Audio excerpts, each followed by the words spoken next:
everyone, and welcome to the Nerdy Up North podcast, the nerdy podcast hosted by two northern nerds. I'm one of your hosts, Sam. And I'm the other host, Paul. I can't get his words out today. And today, we're finally doing it. It's finally here. We are going to be talking all about Scream. I'm so excited. No, I was expecting you to actually scream. But no, we're not going to go to them standards just yet. Not just yet. Yes. Might get one later on, but not just, I am so excited for this. When you recommended doing Scream, I was well up for it. Well, it is iconic. Like, it's when it comes to horror films, it is up there in the top, I would say, when we're including slashers, in the top 5 easily. It's not on par with things like Halloween and stuff, but it changed the way how horror films were, because at the time, horror films back in the day were terrible. And I think in the 90s especially, this kind of gave it a shot in the arm. We had a lot of different films that come out after this just because of Scream, and it made horror films fun again. And that's what I think was really missing about, because that, even for a horror film, this film is fun. I watched it the other night and I enjoyed it. And like I say, this week I've tried to do my homework a little bit more, and I've watched all 4 of the Screams, and even, like I say, the levels go up and down, like I say, in quality, but they're still entertaining. They're still, like I say, got the basics right. And as I said, with horror films, they did always form this rules and formulate. You knew what was going to happen, and this kind of like threw that book out of the way, and it made it a little bit more special, shall we say? Oh, definitely. It saved a genre, because at the time, when Halloween came out, Halloween was massive. That opened up the slasher genre. Even though it's not the first, it opened up the slasher genre, and then just more and more and more. And around about the end of the 80s, it was so daunting. People were sick to death of it, absolutely sick of the slasher genre. So it took a massive break, and horror films were really relying on slashers. That was what we were getting. And then all of a sudden, Scream came out. Yeah. Written by the guy who did Dawson's Creek. Like, how does that happen? But it was refreshing. It was the way it was teens at the time. It was so different, and having that massive twist in it, because it was huge. Yeah. It was a big twist. But it wasn't scared to poke fun at itself as well. That was the thing. A lot of the horror films did start taking themselves too seriously, or go the opposite side, and did go, well, where Scream has gone now with the sequels, that's all we were getting. We were getting like Freddy 1, 2, 3, 4, 5, 6. And then Jason was the same. Jason, and like I say, then they start going to extremes, like Jason Takes Manhattan. Then we've got the brilliantly amazing Jason X, Jason in Space. Wow. I don't know if that was before or after Scream, but yeah, I can't remember. I kind of generally remember. I've never seen it, to be honest. I'm not a massive. I love the first one, but I'm not a massive Jason fan.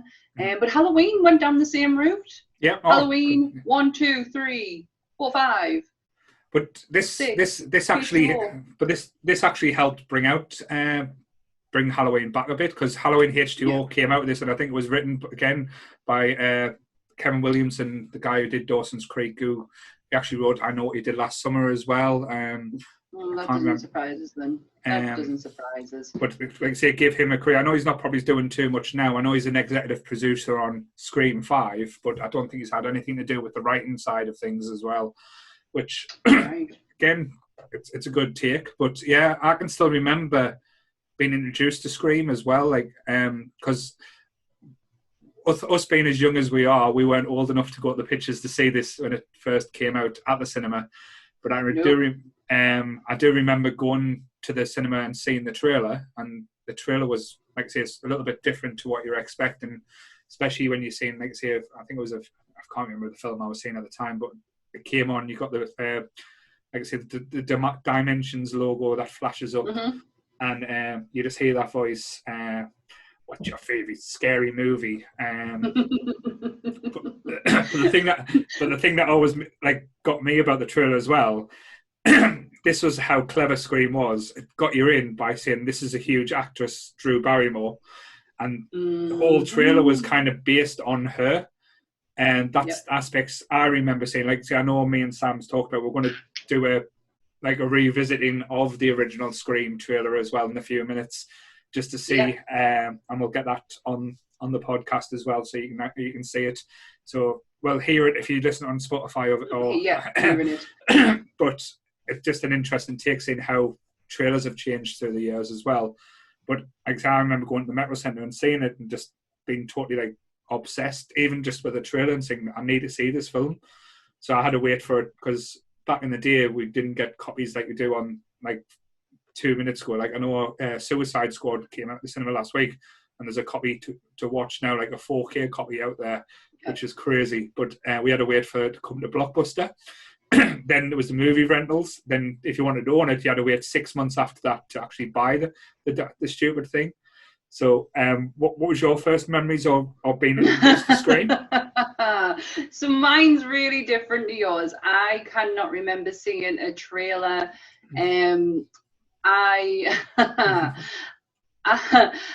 We got this from the man in the van who right, okay. came down the street. Me and my friends, I've been into horror since I can remember. So to get a new horror film was nothing new for us. I remember going to my friend's house with all my girlfriends were there, all of us, and we sat and it was close to Christmas. Mm-hmm. It was close to Christmas. We sat and watched it. We were the kids who wanted the American lifestyle. Right. Okay. We wanted the Saved by the Bell experience. So this was right up our street. It was the whole American teen experience, which we were so much like craving for. I know what you did there. and yeah, so we watched it. At the time, literally not 2 seconds away from where I'm sitting right now, and me and my friend who lived over the road. When it was finished, we walked home, we were going to have our tea, and then we were going to meet up later on, as you do. Mm-hmm. Anyways, I get home, I'm having my tea, sorting myself out, ready to meet up with the girls later, and Catherine, who lived over the road, called us crying our eyes out.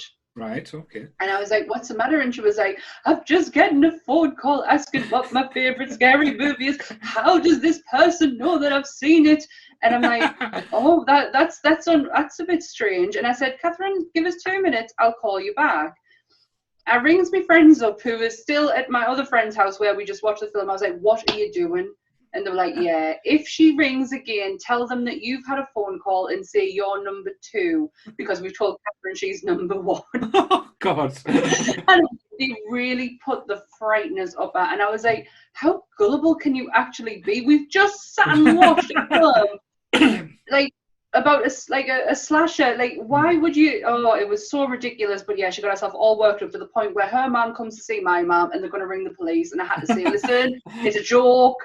But that was the first time I ever watched Scream.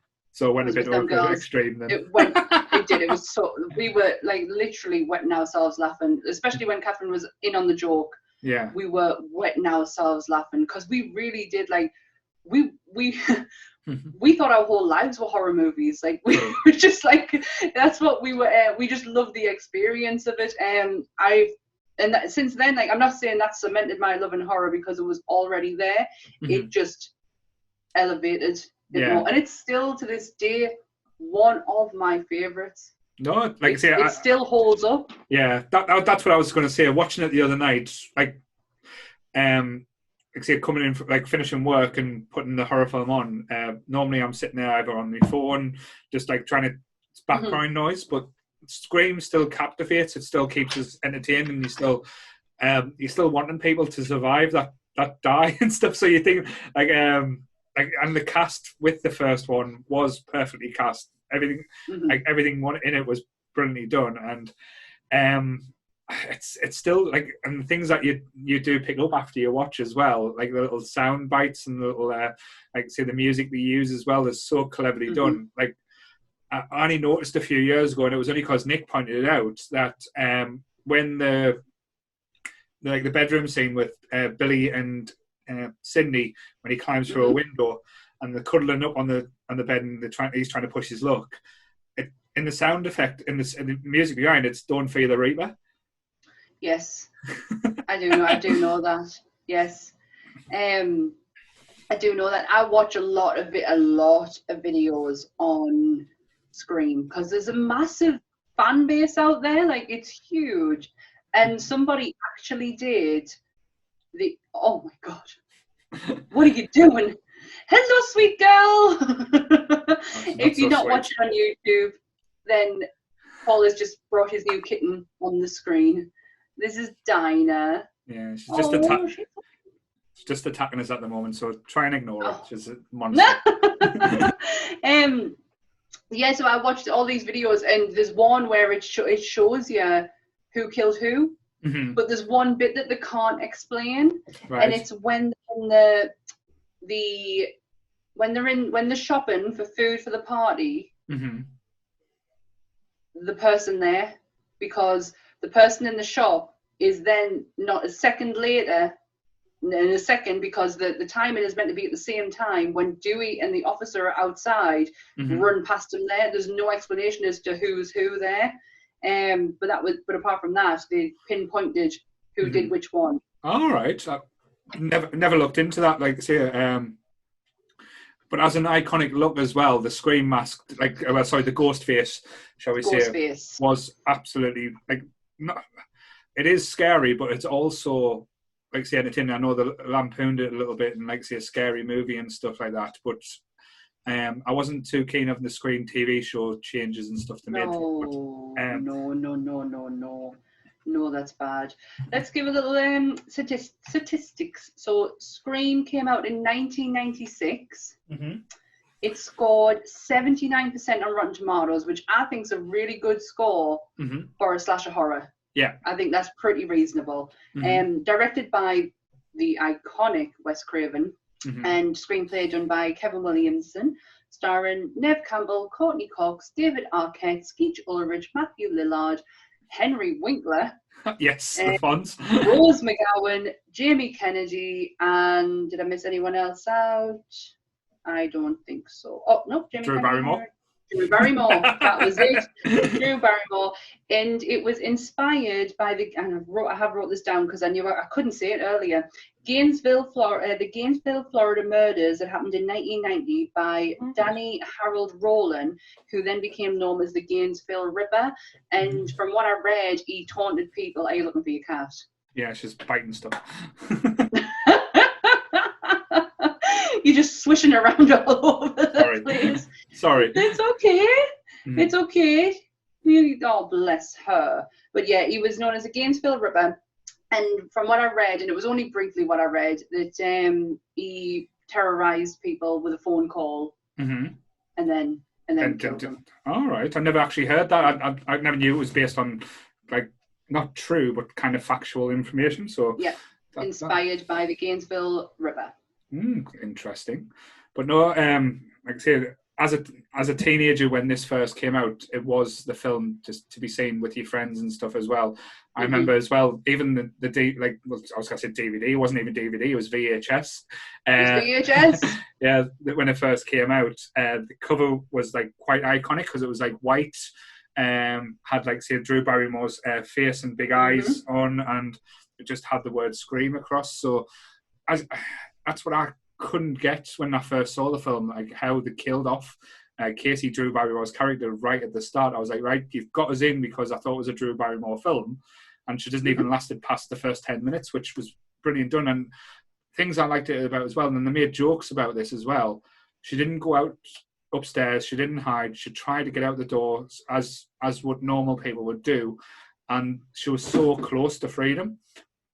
But was she though? But was she? I have watched that scene again, and she has all the time in the world to run to her parents, and she doesn't, and it's infuriating. But answer me this, because I did watch the opening scene again last night, just the opening, and how in the hell did they kill her boyfriend? Well, the lights were off, so nobody's in front of him. No one's in front of him. No one's behind him, and all of a sudden his guts just start on right in front of him. There's no, I just don't get it. I don't. There's a couple of bits of this film that do knock me a little bit. Oh, yeah, it's certainly like my biggest gripe is when Sydney gets attacked and the next day she's at school. Who the fuck goes to school after? Who does that? Who does that?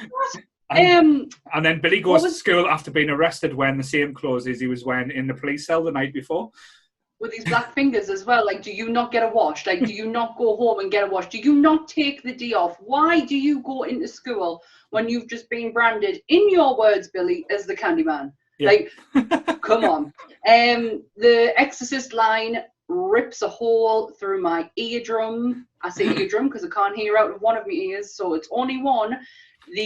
When he says, Exorcist was on, and I thought of you. I would have drop-kicked him back out of that window for saying that line. Another line of dialogue that really pisses me off, and I think I've mentioned it on this podcast before, is the line, nobody knew what Hannibal Lecter did what he did.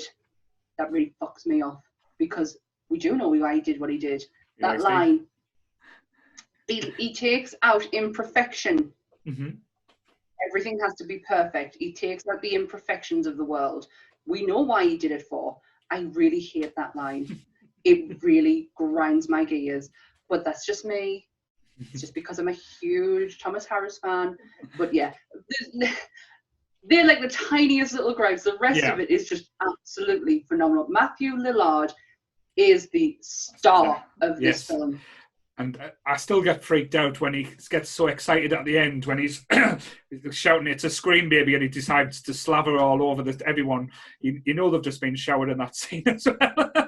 They say the last scene with Matthew Lillard, they basically just let him go. Yeah. Like the majority of it is improvised because you can't really script him. Yeah. You can give him pointers, but he's best off just reacting to the situation, and he does it so perfectly. He is the standout for me. Like Neve Campbell his pants out of this sometimes. Yeah, she really does. I thought Rose McGowan is phenomenal. Yeah, absolutely, and she looks amazing as well. Like I say, normally I prefer brunette, but that, like I say, as a blonde, she did pull it off. But she is absolutely great. Yeah, but that's the thing I got from the whole, like watching all four the when he said stab movies. That's why it's been in my head. The Scream movies that Neve Campbell really doesn't. She's just one tone, and I know it's all about her and stuff, but. Like I say, I was always more entertained when the other characters like Courtney Cox was brilliant as well. She was so entertaining as Gail Weathers. Dewey was lovable. Gail's character was such a surprise because, like Courtney's character as Gail was such a surprise because we only knew her as Monica, and we knew her very well as Monica at that time. I knew her from He-Man, so that was different. and Ace Ventura. Oh, yes. But you know what I mean? Predominantly at the time on telly, she was Monica Geller. Yeah, as a bitch, as a bit of an arsehole. Yes, her as someone completely different to the Monica. Yeah. It was so great to see. And as the films got on, a lot of the characters went down in quality. Hers seemed to get better. That was the big thing I noticed. Even in Scream 4, the writing was abysmal. I'll be honest with you. Like some of the things that was said, like lines-wise, we were watching last night going, really? It's just cringe-worthy. But even, like I say, she was the standout in all of that. But when you look at the cast throughout the Scream films as well, I know we mentioned the ones from the first one, but if you think about the others as well, like I say, Sarah Michelle Gellar, Buffy was in Scream 2. Doesn't last long, but she is. Like Parker Posey in Scream 3.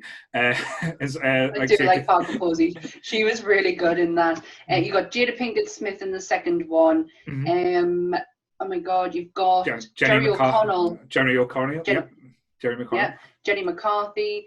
Oh my gosh, there's so many. Oh my God, Emma Roberts in the fourth one. Yeah, that's half the reason I like the fourth one, because I love Emma Roberts. I think she is brilliant for the horror genre. She plays the bitch so well, I don't mind the fourth one. Watch it again. I liked it when it first came out, but when you watch it back to back with the others, It is the weakest one, to be honest. I thought Scream 3 was always the poorest one, but this one... I don't mind it either. I generally don't mind the third one. There is some question, but a lot of it is questionable. The whole killer of that one is so questionable, but yes. They really were running out of ideas. Like, I think they were just trying to hold on to the idea of, like, say, going back. Like, poor Maureen Prescott's reputation was tarnished by the end of the Oh yeah. Basically, the poor woman. All she was doing was just being a mum, but like I say, sleeping around with basically everyone, and then getting gang raped in the movie theater was a bit over the top for my liking, but still. We forgot one. We forgot another actor. Really, Liev Schreiber. I can never say his name properly. I'm sorry, but let's call him Sabretooth. Him as Cotton Weary, like he was. I was devastated when he got killed off. I thought I really wanted to see more of him because I generally like Liv as an actor. So I was like, oh, bummer, like that's a bit shit. Yeah. But going back to the original cast, Skeet Ulrich, Johnny Depp. Wow.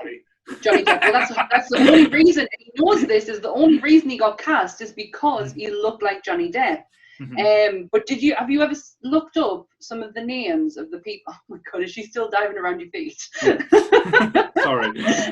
No, don't worry. You know some of the names of the people who auditioned for that role. No, go for it. Freddie Prinze Jr. Oh, that would be awful. Yep. Hence the reason why he got quite like. Oh God, who else was it? There was some really noticeable names. Now they've just gone off. I thought I memorized them all, and I haven't. He was the only one I could memorize was Freddie Prinze Jr. apparently. Well, it makes sense because now you know where he got his part from. I know what he did last summer, so. Oh, honestly, I really don't mind that film. It's not one of my favourites, but I generally don't mind it. Yeah. But he's as flat as a fart in that film. But he's too much of a nice guy, though. That's the thing. He's always got to be like the sweet guy and stuff. That's why he was always good in teen romps or teen comedies and stuff, because he's got the baby face, and that's why he was so good as Fred in Scooby Doo as well. I do like She's All That, so he did pretty well on that one. I'm just trying to find. I've had it here earlier. There was some really like big names, but yeah, Skeet Ulrich was cast as Billy Loomis partly because he resembled Johnny Depp. That was a given. Where is it? They always wanted Drew Barrymore. Drew Barrymore and Rose McGowan. They were definite. Where is it? Oh, Joaquin Phoenix actually turned down the role for Billy Loomis. Right. So he was offered it and turned it down. Freddie Prinze auditioned for Stu. There was like a big, massive list of people. Melissa Joan Hart, Brittany Murphy, Alicia Witt, Melanie Lesky, Melinda Clark all auditioned for Sidney Prescott. Right. Becker Mayer and Jason Lee auditioned for the role of Randy. Right, okay. I could not picture Jason Lee playing Randy. No, it would just be Brody from Mallrats.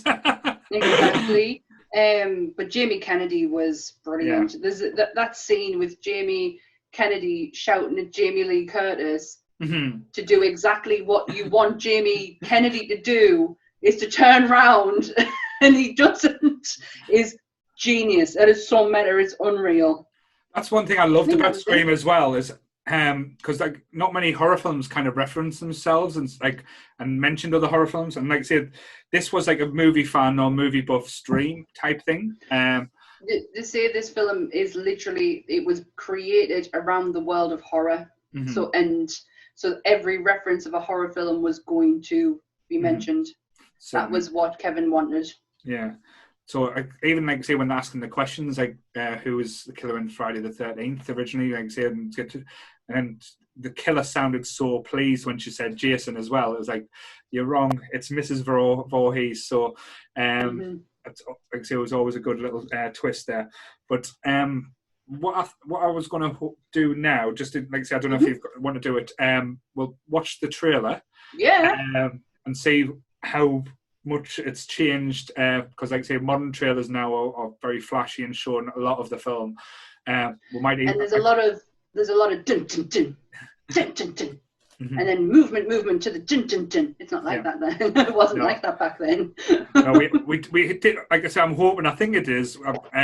Have the voiceover guy who has the best voice in the business. I know we don't hear too much from him these days, but he's dead. Oh right, I didn't know. Oh well, that's probably why. Dead. That's he died a few years ago. I watch a YouTube channel called Hollywood Graveyards, and he was on there. And yes, he died a few years ago. Right. May he rest in voice heaven peace. Like I say, we can't go through a podcast at all without Sam mentioning who died. So that's always you got to keep the record going.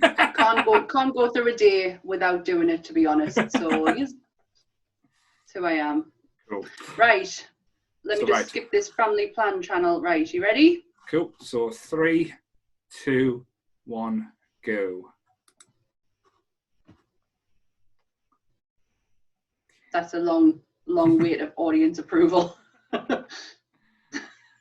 Still going. Oh. Yes. Oh. Hello. Hello. Who is this?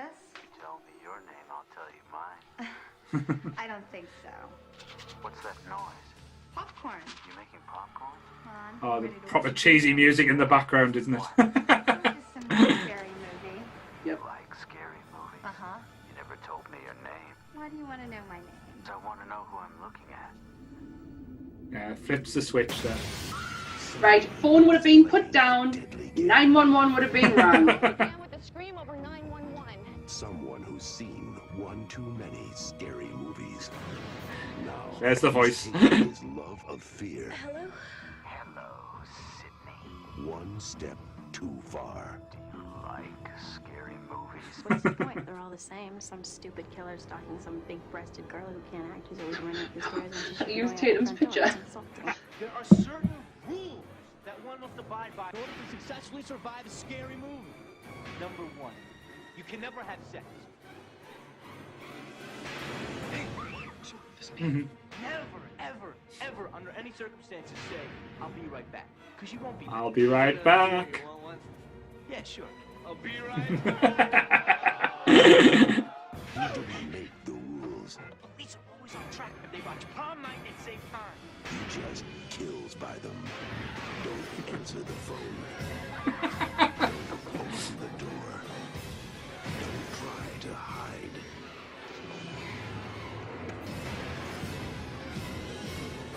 Everybody's a suspect. Not scared, are you? Squeak. Wow. I would not watch that film. That was pretty intense, that, mind. Oh. I really enjoyed that. I got a fun fact, actually, about, the scene where she's at the door and Dewey comes out after he's just been shot or stabbed or one of them.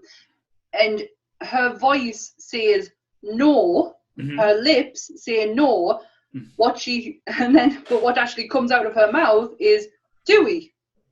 So they didn't like her no, but they couldn't be asked to reshoot it, so they got her to voice dub it. Right. So Dewey is so what if you watch that scene again, you will see Neve Campbell go no, and Dewey coming out of her mouth. All right. Did not know that. Fun fact. Fun fact. Yeah, it was very made for TV movie-ish, that. Very, very much so. But how clever was it that they kept Drew Barrymore throughout the trailer?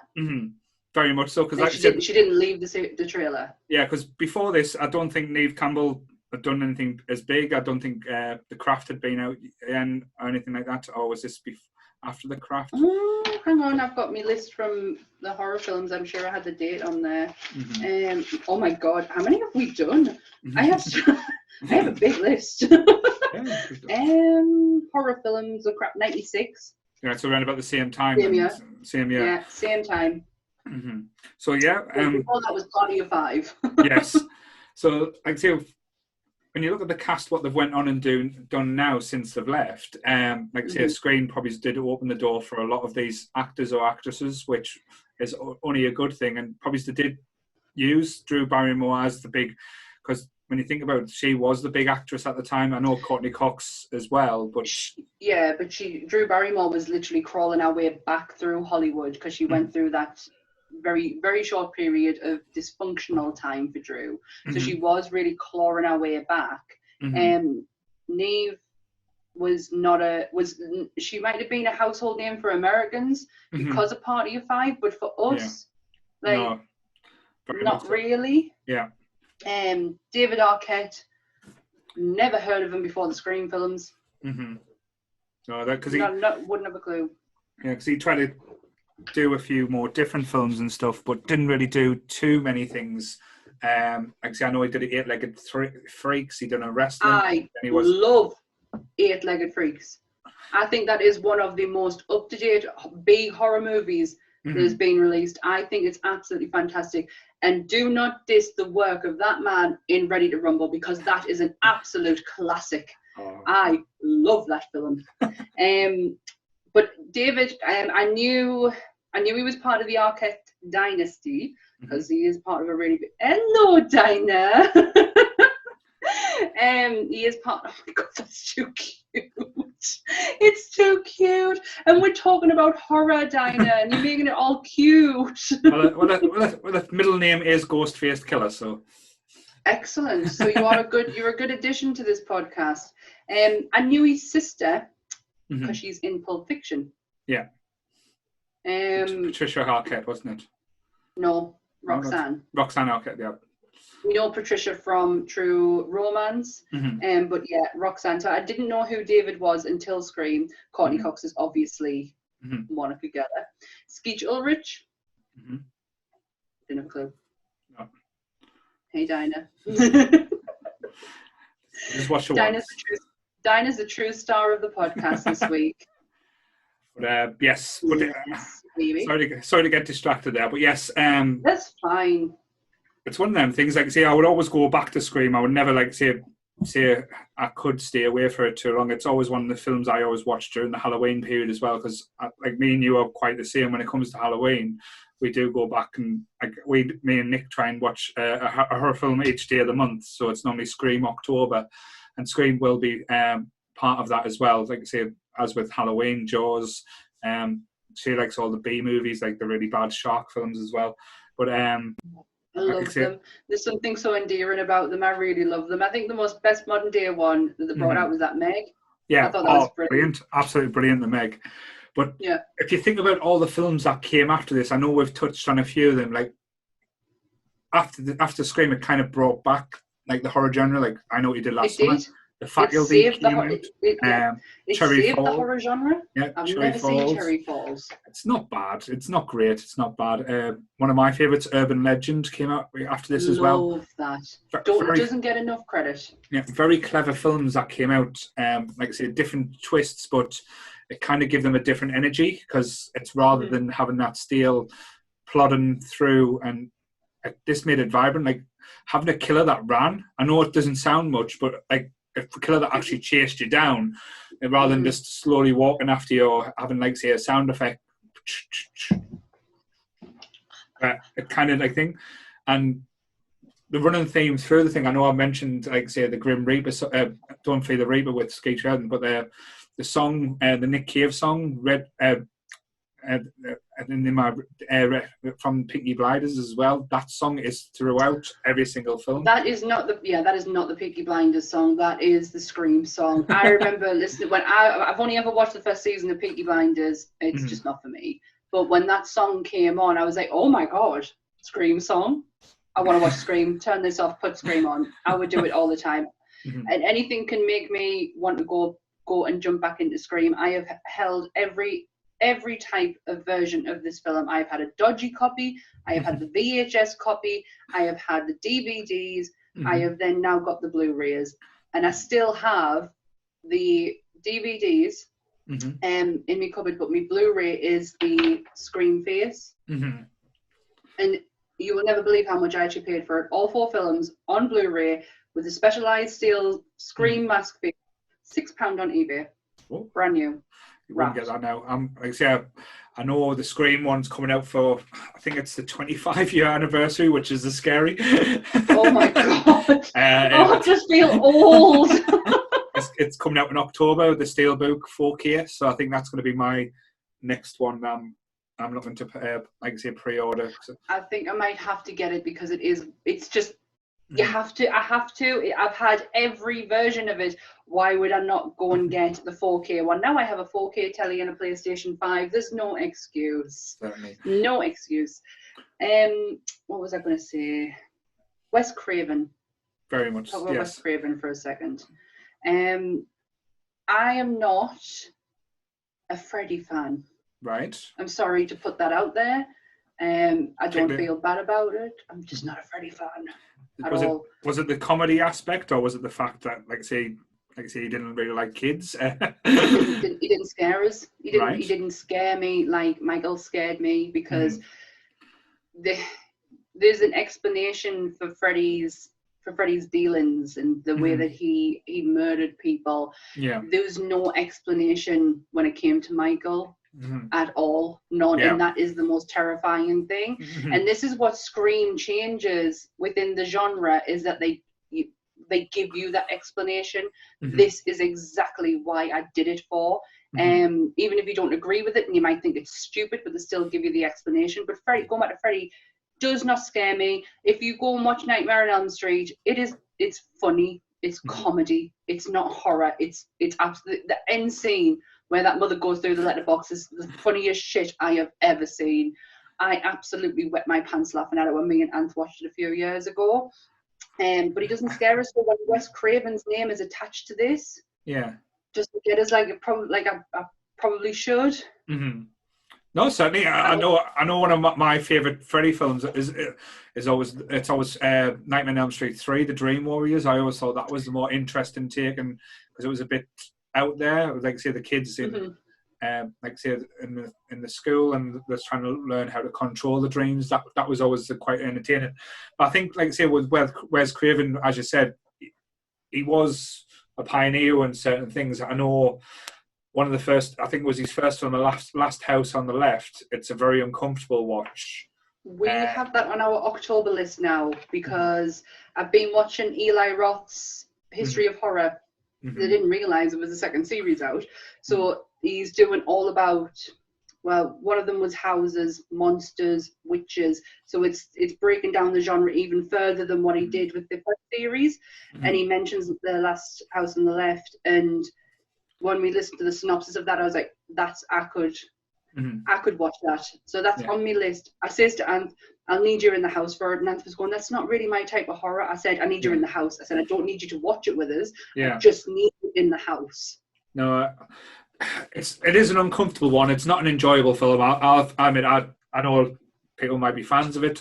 It's not one I would be in a hurry to revisit, just because of the subject matter and say the whole, like I say, the infamy that comes with it as well. But it's again, it's a very, I wouldn't say, it's not very well acted or very well portrayed.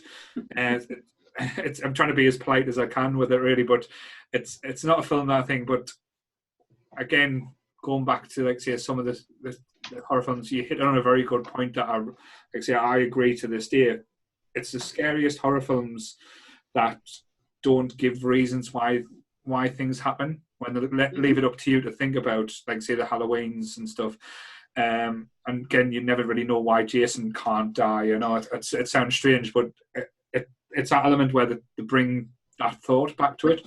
But with Screams, as I said, it turns it on your head, and I love that aspect. And like say, some of it, even the reasons why they do kill it is silly. It's like Stu's when he's like dying on the phone, and Sydney's talking to him saying, "Why? What about you?" But he's got a reason. He's got peer pressure. I'm very sensitive. It's like, it's like, I mean, with Jason, you have an explanation as to why his mum did it. Yeah, but you do not have an explanation as to why he's come back and why. What's his urge? Is he just carrying on his mother's legacy or what? But I don't know. But Scream really give you a full-on blown. This is my motive for why I've done it for, and it was something we've not seen in horror. I know now it's the norm. Yeah, but it's like it's kind of like the Scooby. It's just kind of like the Scooby-Doo moment when they take the mask off them. And go, I did it because of this, and the kids caught me because of that. But yeah. that's what brought it back to again. Like say, when the unmasking of the killer, it was kind of like a Scooby-Doo moment, which was quite entertaining. But it was, and to also quote Psycho, when it comes to the reveal, given that Psycho was probably one of the first, if not the first, slasher film that has the same kind of concept as Scream in the way that it killed off its main star within the first few minutes. They did the same in Psycho. Like Janet Leigh, big name, and they killed her off in 20 minutes. Yeah. That was, for the time, that was huge, and Scream had the same effect with Drew Barrymore. Certainly. And they didn't overdo the kills as well. I know, talking about Scream 4, like the torture porn, and like when it comes with like films later on where it becomes too gory, where this was just simply done, like I say, blood in the right places, like a knife as simple as, like I say, is terrifying. Someone run around without really, I know he had a motive, but just without a motive that you could work out at that. The randomness made it quite scary, and as you said, it was a classic whodunit at first, because it did flip through. You thought it was Dewey, you thought it was Henry Winker for a few moments. The most inappropriate principal ever. Yeah. Like, how feely was he? I would have smacked his head. If he touched my chin like he did Sydney's, I would have swiped his hand away. I don't care if you were the Fonz. He was too inappropriate. I like the Fonz. He can touch me anytime. That's fine. But you can't deny the Fonz. But what I liked about this as well, because from the start, from the first moment you met Billy, you thought he was creepy, and you thought it's too obvious for him to be the killer. Yeah, definitely. And they played on that, and you think, it's going to be too obvious. It can't be. So it kind of like misdirection as well. And when it turned out to be Billy, it was quite fun. With the two killers, you didn't expect it. And it became a bit of a norm that all type of horror films and stuff had to have a twist and do that element. But I think I think a lot of horrors did it, but not as many done it as well as the first Scream. No. Do you know that he was absolutely on the bones of his arse, Kevin Williamson, when he wrote this script. It went out to the production companies on a Friday. So everyone got a copy of it. All the big studios got a copy of it. By Monday, there was a bidding war on it. It is the most bidded movie that's ever been put out there, because everybody wanted it. They knew what this meant, especially because the horror genre was on its arse. Yeah. Like, it needed a revamp. And just to think that Scream was the answer, like, it's mind-boggling now, given the movies that we have now. Yeah. But back then, we didn't have a lot. It was either Universal Monsters or Hammer Horror or your 70s slashers or the satanic. I love the 70s satanic films. They are some of the best horror films out there. But there was not, or you had a lot of gore was coming into it around about the 80s as well, and that's when it was getting too much. Yeah. Like I say, that's when the video nasties and stuff came out, when, like I said, all the different things start getting banned. But as you said, with this, it brought a new audience to it as well. It made teenagers want to go to the cinema again. Like, as you said, with you and your friends wanted to have sleepovers where you watched these type of films. Yep. And we did. Because it was fun. It was fun to be scared again, and it didn't take the piss out of us. I know, as I said, when they make the jokes throughout the films, they had, like, say, actors in the 30s playing teenagers, which was always quite amusing. But again, it was done in a way that, to be honest, Scream, I wouldn't say is a scary film. It's not a film that, like, you would jump off. It classes itself as a horror comedy. That's what it fits itself into, is horror comedy, and I totally get it. I love films that will use references, and I know we touched on this earlier, but I love how many references are in here, because I feel like they're talking my language, because it's like Heathers. Yeah. I love Heathers because of how they talk, is how I would love to be able to talk. Some of the stuff that they come out with is absolutely brilliant, and it's so quick-witted. I just wish I was that fast.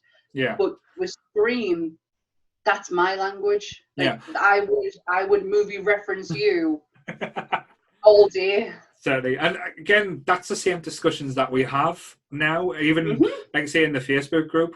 What's your favourite scary film? What's your best, like even Scream 2, what's your favourite sequel? Which sequel was better than the original? Where, like I say, not many, like say, can say that. And you can relate so hard to elements in that. Like say, I wanted to be Randy, even though he was the weird geeky kid, but he loved films, so I wanted to be Randy. Yeah. And he knew his films. That was it. He knew what he was talking about, and he could back it up. And he was a smart little cookie, and he did not deserve to die in the second one. No, I think they realised. I think they realised they made the mistake when they done the whole videotape bullshit in Scream 3. That was just too weird, and it didn't really quite make sense. But again, in a horror film where it's loads of different serial killers try and attack one person, Sidney Prescott, for just being a self, really. So what can you expect? They really did put Sidney on a pedestal, didn't they? Given that you've got 4 movies in and they're still trying to kill her. Like, there's got to be some god complex going on in her head, like how high and mighty she actually is. Do you know what would have been more interesting? If they killed her off in the new one. So he's got the new Drew Barrymore role type thing in the first couple of minutes. Yep. I've said that. Yeah. So because that's why I wanted to talk about, like say, leading up to the next one, because I think it's January the next Scream 5 is going to go out, and it's already been announced. The cast is going to be, like say, Courtney Cox, David Arquette, and like say, Sidney Prescott, Neve Campbell is returning. So in my eyes, 2 things have to happen. 2 things could happen that would make this film work and make it watchable. 1, Sidney dies in the first 5 minutes. 2, Sidney's the killer. Because there's got to be a lot of messed up thoughts going on up in there. I mean, she's had, 1, 2, 3, 4 experiences. Why did I have to count that? I know how many times there is. She's had 4 experiences of someone trying to kill her. Yeah. But what the time between the 3rd and the 4th, and that's a huge gap when nobody's trying to kill her, and then she goes back to Westboro, and I wouldn't have gone back. I would not have gone back. So yeah, she made some dumb choices. That's the thing.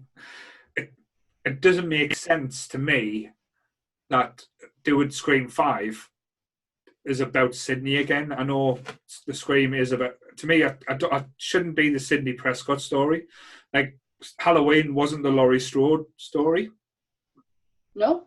It should be the Westboro, or about the town and how the town's reacted or the town's changed.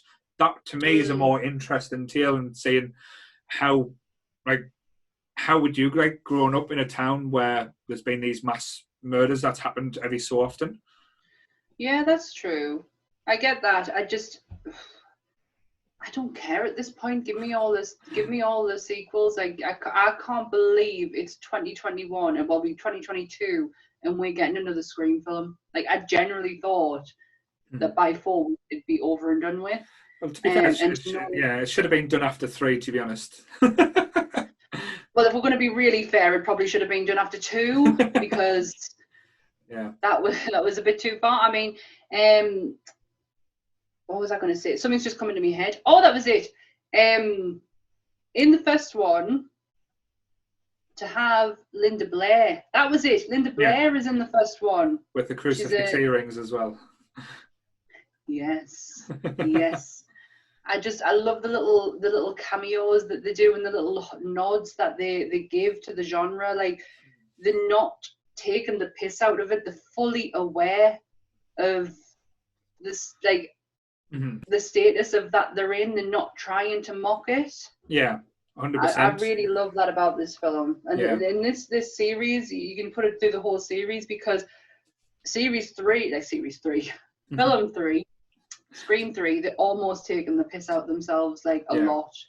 Like I said, especially in Scream 4, that like the starting, it's got like three false starts where they're going through all the different stab 6, stab 7. So they are lampooning themselves in a way, and they know they are doing that in a sense. But with My screen is getting darker and darker. I am looking more spookier and spookier as it goes on. Just give me 2 seconds. Yeah. I thought my ring light was plugged in, but it's not. Hang on. That's fine. It's like I say, it's getting the time of night where it's starting to get like. Whoa, you bugger! That's bright. Hang on. Sheepers. Turn that down a bit. That's better. There we go. I just look like I'm getting more in the crypt as time's going on. Is it getting blacker and blacker? Bless you. Bloody hell. But yeah, right. I think you touched on a very good point before, though, when you mentioned about 2022 and we're getting another Scream film. Mm-hmm. I'm interested. The reason why I'm more interested now, because like I say, I know Kevin talked about Kevin Williams isn't writing or directing, he's producing, so he's probably just going to get some money from it. It's going to be a complete new different take, new directors, new viewpoint, but it's not called Scream 5, it's just called Scream. What? Yep, so they're calling it Scream. I've got it right here. I've got the... Oh, wow. Mm-hmm. I didn't know that. So the directors, there's 2 of them. Mm-hmm. I'm never going to be able to say that name. Matt Bettinelli Alpin. Mm-hmm. He is behind...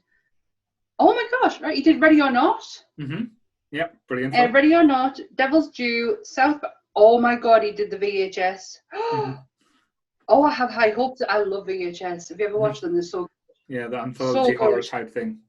Yep, absolutely love them, right up my street. And the other guy is called Tyler Gillett. And again, I think he's his writing partner because his credits are Ready or Not, Mm-hmm. Devil's Due, VHS. Yeah. Exactly the same as him. So I think the partners, that is going to be interesting. Mm-hmm. I'm liking that.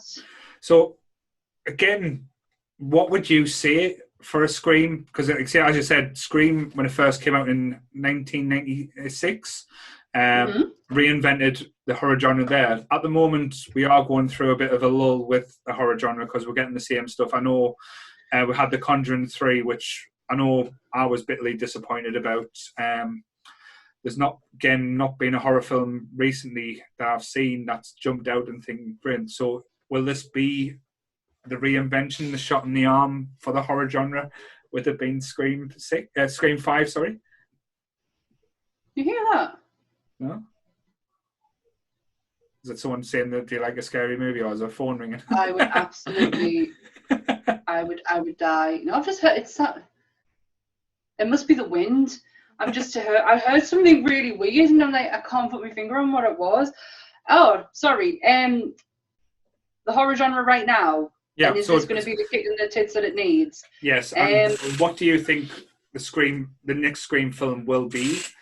Because I know, like I say, they can't really move too far away from the things, but high school, or like I said, even if they don't go through the high school thing, that type of vibe from the 90s is completely different now. Like I say, with everything that's happened, like I say, in the world with the pandemic, are they going to incorporate the pandemic as an aspect, or is everyone going to be wearing a mask at it? They're just probably going to bypass it, like a lot of people are doing. I don't know when it comes down to Scream 5.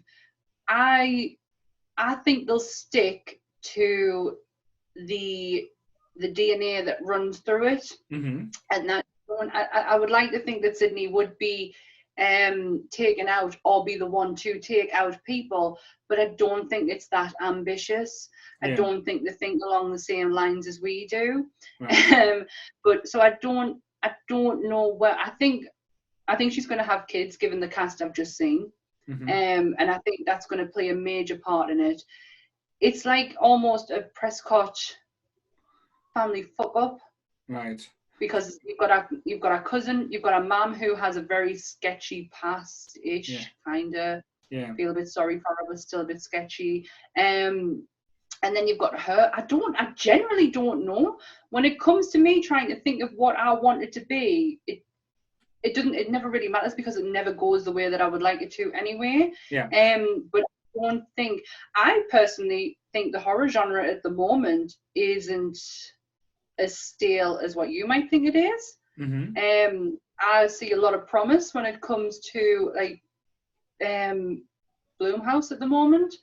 I'm thoroughly enjoying what they're putting out, and I'm liking that kind of horror. Yeah. We'll probably get into this in another podcast, but Happy Death Day 1 and 2, fucking love them. I think they're absolutely fantastic. It is exactly the kind of slasher I love. Is a bit funny. When this comes down to Scream, Scream's the same. Like, it's funny. Well, we've watched something recently as well, and we both really enjoyed it, The Fear Street, and I think The Fear Street lends, like especially the first part, lends so much to the Scream films. It basically, to me, it felt like quite a lot of a homage. I know then when you go to part 2, it becomes more like the Friday the 13th, and then the part 3 it becomes like something from The Witch, like the feeling to it, like say all the different elements. But again, films that's coming out, modern day films, still have, as I said, the DNA of that Scream gave us back nearly 25 years ago, which is mental when you think about it. Like I say, for a little horror film that, again, with the basic storyline of just basically someone dressing up and wanting to like hack the shit out of people that upset them and stuff like that. Because like I say, there was always an order and stuff when it turned out. We found out, like you say, Stu was dumped by, like I say, Casey's character, so that's why she went first, and then, like I say, people went on. But I just hope, like I say, in my opinion, that it's not a complete rehash of what we've seen before. Keep the ideas there, but give us something a little bit different, something a bit more.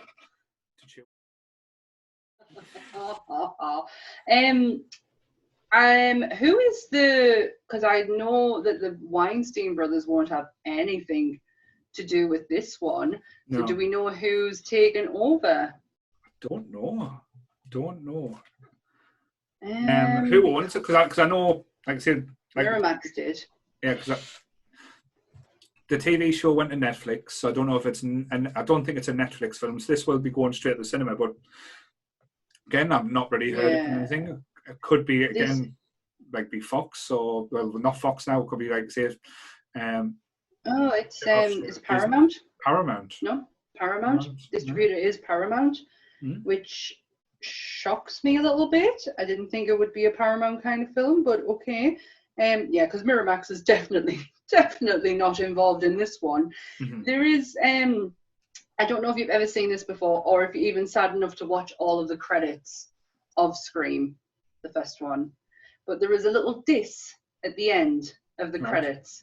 So Wes Craven had a lot of difficulty with the Santa Rosa City School District Governing Board. The restrictions that they tried to put on them while filming in the school was absolutely unreal, to the point where they ended up going to another school who treated them very respectfully, and they did the same to them, and it worked out for the best. But at the end of the film, it says, the filmmakers wish to thank the city of Healdsburg, Frank Oaken, and the Santa Rosa Doubletree Hotel, Shanry Green, and the Sonoma County Film Commission, Film Finances Incorporated, the Sonoma Committee Center, Marco, Karen, and Nicholas at Cambianchia. And then it says, and no thanks whatsoever to the Santa Rosa City School District Governing Board. Oh dear. That is literally on the end credits of the film. And I thought it was absolutely hilarious that Wes Craven got a little dig in, because the difficulties that they had with that board was unreal. There was hundreds of documentaries, hundreds of videos on YouTube about the making of Scream, all the background information on Scream. There's even one that I watched last night, and I love the guy so much. Everything wrong with Scream in 16 seconds or less. All right. And he literally blitzes through the film and gives points for every sin as he classes them. And he does them for loads of films, but I watched the Scream one last night because he does really just blitz through the film. So it kind of like I was prepared without watching it. Done the cheat notes type thing. Pretty much, yes. I cheated my way through my notes. But yeah, it didn't do as bad as Scream 2, 3, and 4. Let's put it that way. Right, okay. When it came down to sin counters. Bless. But that's the thing. I, as you said before, this Rotten Tomato scores quite good for, like I say, the slasher genre. I know there's not many horror films I get there. It was a clever film. Like I say, it made all the right jokes at the right time, and it said all these things that people do, like we joke about on a day-to-day basis. When people hear a noise, they go and investigate. Who fucking investigates? You get out of the house, you hide. Like I say, when you're getting chased, you don't run upstairs to your bedroom or run the basement. You get out of there. You try and, like I say, and as we're screaming at the TV, they were doing it the same. So it was, like I say, it was Jamie Kennedy shouting at Jamie Lee Curtis to get out, turn around, and you're screaming, do the fucking same yourself, Randy, turn around, get out. It was just brilliantly timed, and his whole rules of horror films was still to this day is something that we all should be acting upon. We all follow type thing, because it is true. Yes. And a lot of horror films these days, I know they try and break rules and stuff, but they still follow the same rules, and that's always the entertaining part. You know what's going to happen. You can guess within the first 5 minutes who's going to die, who's going to live, and that's the one thing I'll always love about Scream. You did not know who was going to make it out of that film. No, later on you did. After the second and third, you knew exactly who the survivors were, who weren't. You started to see the pattern, and it would be great in the next one if they broke said pattern. Like, even if it's not Sydney, Gail, or eventually killing Dewey. He has to die. That man should be dead. How many times over now? Yeah, he's like a human pincushion, bless him. Well, apparently, according to the IMDb trivia of Scream, he was meant to die in the first one. He wasn't meant to come back. But they said the chemistry that they saw between the two of them, because you've got to remember at the time they were not together. They got together off the back of this film, so their chemistry was completely and utterly genuine. And they loved it so much, they were like, we can't kill him off, we're going to have to bring him back. Yeah. And that's what they did and kept on doing, and he just didn't die. Bless him. But Courtney Cox's hair did quite a lot. Them hairstyles were, especially in Scream 3, bloody hell. What was she thinking? She had red streaks in Scream 2 as well, so that wasn't too bad. I get that, because I had the same hairstyle, because it was Marilyn Manson's Mechanical Animals album where he had the black and red streaks through. Did exactly the same. It was a bit fucked up, but I did do exactly the same. So I get that hairstyle. But the third one with the fringe, oh my god, what was she thinking? I love the little in jokes as well that they did through Scream, like the bit where I think Gail Weathers was talking about nude pictures that were put on. She was like, that was my head stuck on Jennifer Anderson's body and stuff. I thought that them little elements, it's letting us in on the joke, which I say, which Deadpool pretty much broke the rules with later on. But it's like elements like that. The way where she says you're acting like you're in a Wes Carpenter film, like it's just genius. I thought that was such a homage, such a lovely homage to the two of them, and then having Wes Craven in the film, which I love it. But why did he have to wear the obvious Freddy jumper and hat, and he's a janitor? That don't make no sense. We don't. If you know who the man is, you don't need that kind of subtlety. I just think he was just having fun with that. So I'll let him have that. Like I said, there's not many things he could probably have fun with, but he went to town and had fun with that one. So well, not now, Paul, because he's dead. Yes. So okay, another one. Another one. We'll make a section on the podcast. Sam's obituaries. Yep, but he died in 2015, and I do remember the sadness throughout the horror community online, because he like, for all I don't like Freddy, he's still people's like first horror film that they saw, and they still kind of hold it to regard, and I get that, like, he was a master of the slasher genre, not my master, but he was a master. Certainly. No, like I say, I don't know much more to say about Scream, like I say, other than I generally do love this film, and it's got good memories because of how I came across it, and I remember the obsession. I know probably shouldn't say this, but I even ripped it off once for one of my English work at school, where I actually did take the story of Scream when we were asked to write a story. So that's cool. A bit of plagiarism back in your day, yeah. Anything to get away with school, but no. It's hard just to simply talk about Scream without jumping into the slasher genre, because, guys, that is the next thing that we're doing is the slasher genre, and I am buzzing about it, because it falls under the umbrella, and it's difficult not to start to try and compare it and talk about the impact that had on it going forward. So basically there's 2 elements of the slasher genre really. There's like before Scream and after Scream. If you watch them back and see that there is a complete difference to how they operate, and I know the slasher genre... I've just thought of something. Sorry. Before Scream and after Scream, BS and ES. Oh God. Oh my God, that's so funny. Oh, that's tickled my funny bone. BS and ES, I love it. But like I say, we'll probably go more into that into the next episode. Yes, BS and ES. That's what the episode's going to be called, before Scream and after Scream. But because we thought next week, with it being a special date on the Friday, so we haven't had one of these in a while. Friday the 13th, we are going to try and do a recording. It might come out on, like say, Saturday the 14th. The 14th. But we will record it on the 13th. Have you had anything bad happen to you on the 13th? No, I've touched wood. Like I said, it's one of them things. I used to live next to a graveyard, so it wasn't really too bad for me. My birthday is the 13th, and I have had a Friday the 13th birthday a few times.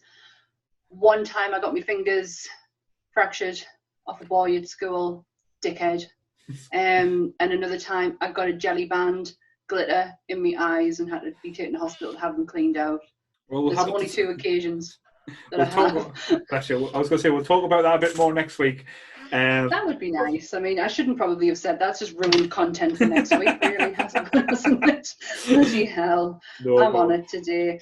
Bless you. That was fun. The Scream film is incredibly special to us. I'm loving the fact that we're now 25 years on. We're still talking about it. There's still a mass amount of merch coming out. And they even brought out Stab merch. Yeah. You can get very own Stab t-shirt, Stab collectibles. I think that is absolutely brilliant that they've brought the film within the film and made its own merchandise. I think it's great.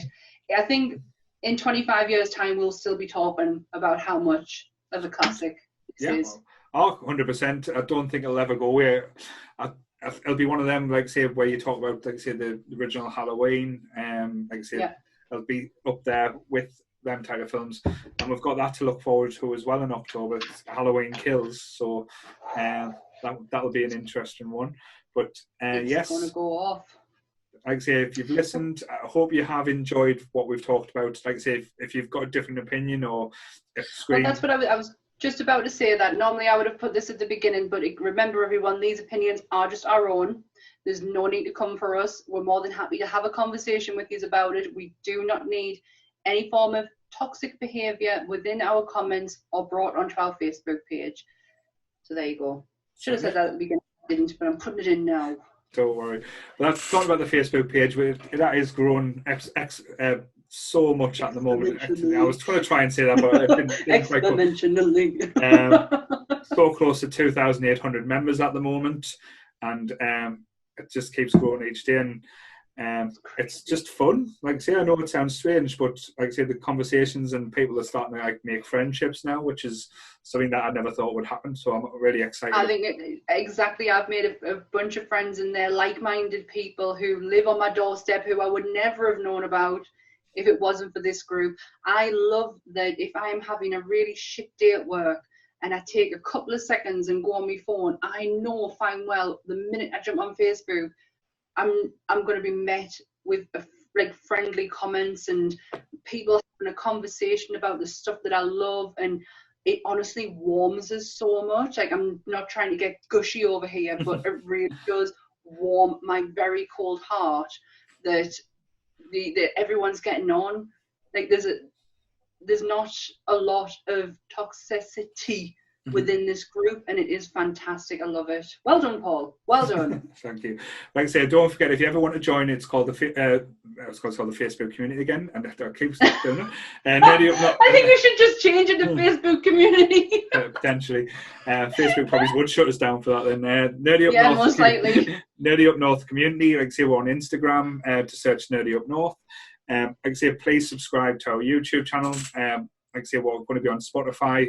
We're on Spotify, but this episode will be up a little bit later on there. Also on iTunes. Again, rate, like, comments. The more likes we get, the more, like I say, people might get to listen to us or tell us we're shit. Depends on how they like it. We want to hear, like, we want to know where we're going right, where we're going wrong, and just let us know. We're not scared. We're big boys and girls. We can take it. Cool. And I've got a question before we go end it there, Sam. What's your favourite scary movie? You're not going to want to know the answer. You're not going to want to know the answer because I'll be off on one. Do you really want an answer? Yep, go for it. Dolly Dearest. Dolly Dearest. Bitch. Yeah, what's your favourite scary movie, Paul? So Halloween. It always will be. It always has a place in my heart. But yes, we had asked the question before we had to go. So thank you again for tuning in. Again, like I said, thank you as much for joining us, and I hope you've enjoyed. And same bat time, same bat channel. Stay nerdy, everyone. Bye. Bye. Bye.